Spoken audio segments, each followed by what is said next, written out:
वक्त हो चला है उत्तर प्रदेश की बड़ी खबरों का। नमस्कार, मैं हूं आपके साथ शुभी शुक्ला और आप देख रहे हैं नेशन नाउ समाचार।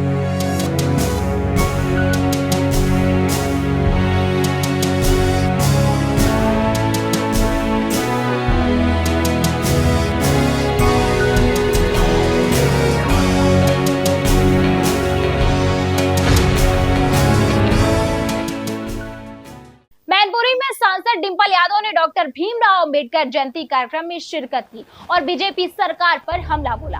उन्होंने आरोप लगाया कि सरकार जातियों में बांटकर सत्ता में रहना चाहती है। महिला आरक्षण, किसानों और मजदूरों के मुद्दों पर भी केंद्र और प्रदेश सरकार को फेल बताया। पहले तो आज अम्बेडकर जयंती के उपलक्ष्य में हम लोग बाबा भीमराव अम्बेडकर जी को याद करते हुए उनको नमन करते हैं।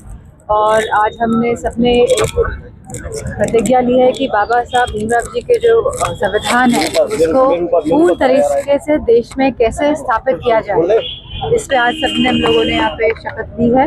और बाबा साहब भीमराव जी के विचारों को आगे बढ़ाने के लिए समाजवादी पार्टी पूरी तरह से अपना जो कार्य कर रही है उसको और भी मजबूती के साथ आगे बढ़ाने का काम करेगी। भाजपा समेत तमाम राजनीतिक पार्टी अम्बेडकर की आज प्रतिमा का सम्मान कर रहे हैं, माल्यार्पण कर रहे हैं। क्या अम्बेडकरवादी राजनीति सभी पार्टियों की मजबूरी हो गई है? हमने देखा है कि किस तरह भारतीय जनता पार्टी एक विभाजनकारी राजनीति, एक विभाजनकारी विचारधारा वाले लोग हैं।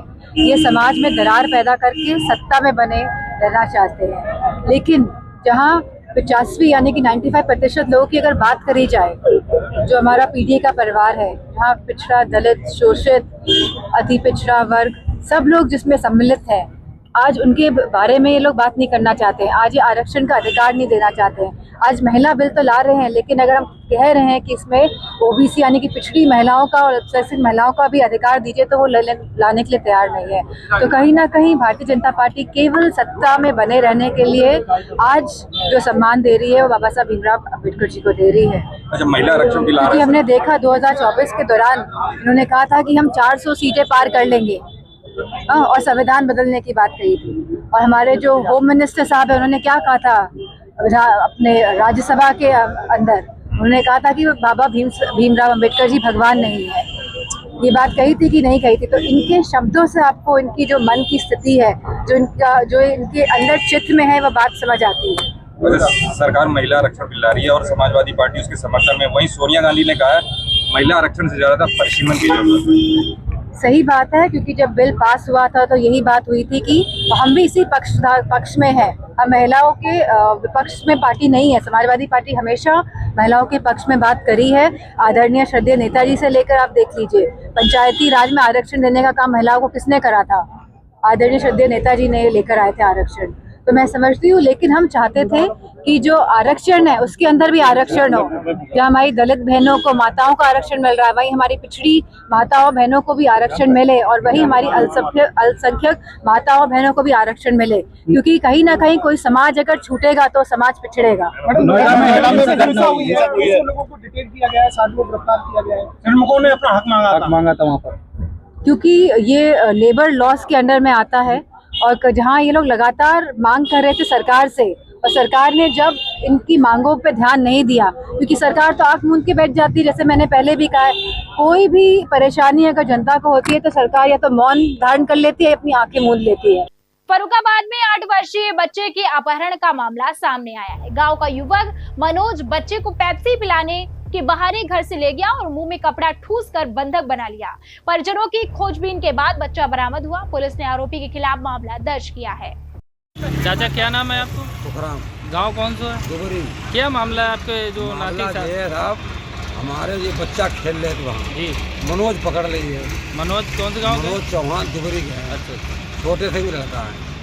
और इन्होंने बच्चा के मुँह में, इन्हें पहले जाके ही हमारे पेप्सी के बहाना ले गए आपके बच्चे को? हाँ, हमारे नाती को। क्या नाम है नाती? नाती का नाम राघव। और उसके पिता का नाम? पिता का नाम है सुमित कुमार। अच्छा, फिर क्या हुआ? फिर इन्होंने उसके मुँह में कपड़ा, उसको पट्टी बांधी।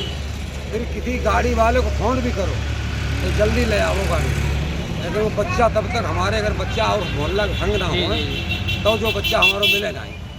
ये कितना समय बाद आपको पता? लगभग 2 घंटे बाद।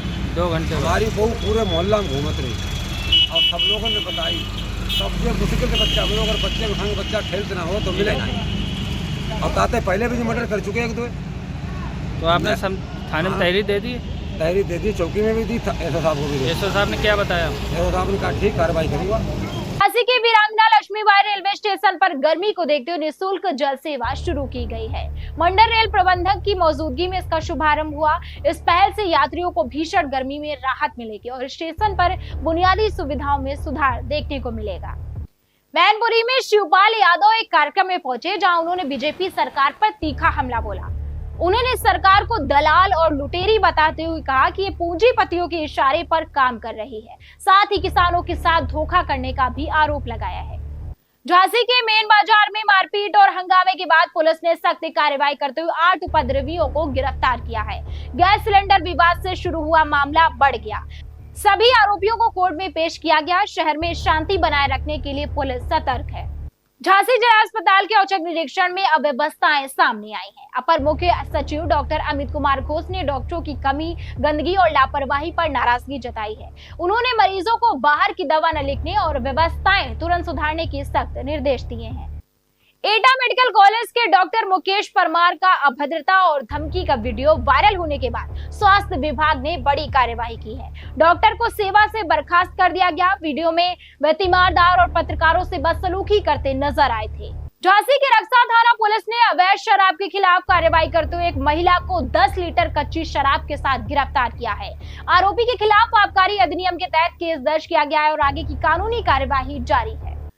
रायबरेली में पुलिस और बदमाशों के बीच मुठभेड़ हुई, जिसमें 3 बदमाश गिरफ्तार किए गए हैं। एक आरोपी के पैर में गोली लगी। तीनों पर मंगलसूत्र लूट का आरोप लगा है। पुलिस ने उन्हें हिरासत में लेकर आगे की कार्यवाही शुरू कर दी है। दिनांक 11/4/2026 को थाना नसीराबाद क्षेत्र के अंतर्गत एक महिला के साथ सोने के लॉकेट की लूटने की घटना कारित हुई, जिसमें थाना हाजा पर धारा 309 BNSS के तहत मुकदमा पंजीकृत किया गया। घटना के अनावरण के संबंध में पुलिस अधीक्षक महोदय के निर्देशन में 4 टीमों का गठन किया गया। दिनांक 15/4/2026 को रात्रि लगभग 12:45 पर थाना नसीराबाद पुलिस के द्वारा रात्रि गश्त की जा रही थी। उसी समय एक मोटरसाइकिल जिस पर 3 संदिग्ध व्यक्ति सवार थे आते हुए दिखाई दिए। चेकिंग के दौरान उनको रोकने का प्रयास किया गया। पुलिस रोकने के उपरांत उन्होंने भागने का प्रयास किया तथा पुलिस ने उनका पीछा करना शुरू किया। पुलिस से घिरता देख पुलिस पार्टी पर उन्होंने फायर किया, जिसमें आत्मरक्षा जवाबी कार्रवाई में अभियुक्त अफजल खान उर्फ गोरखा पुत्र नसीम खान के दाहिने पैर में गोली लगी तथा अन्य 2 अभियुक्त गुड्डू उर्फ रिजवान पुत्र मोहम्मद शाहिद, मुकीम पुत्र सफीक को नियमानुसार गिरफ्तार किया गया। अभियुक्त अफजल को उपचार हेतु CSC नसीराबाद में भर्ती कराया गया है। अभियुक्त गणों के कब्जे से कुल 14,530 रुपये लूटे हुए लॉकेट को बेचने से प्राप्त तथा अभियुक्त अफजल के कब्जे से 1 अदद तमंचा 315 बोर, 1 अदद जिंदा कारतूस व 1 अदद खोखा कारतूस 315 बोर बरामद हुआ।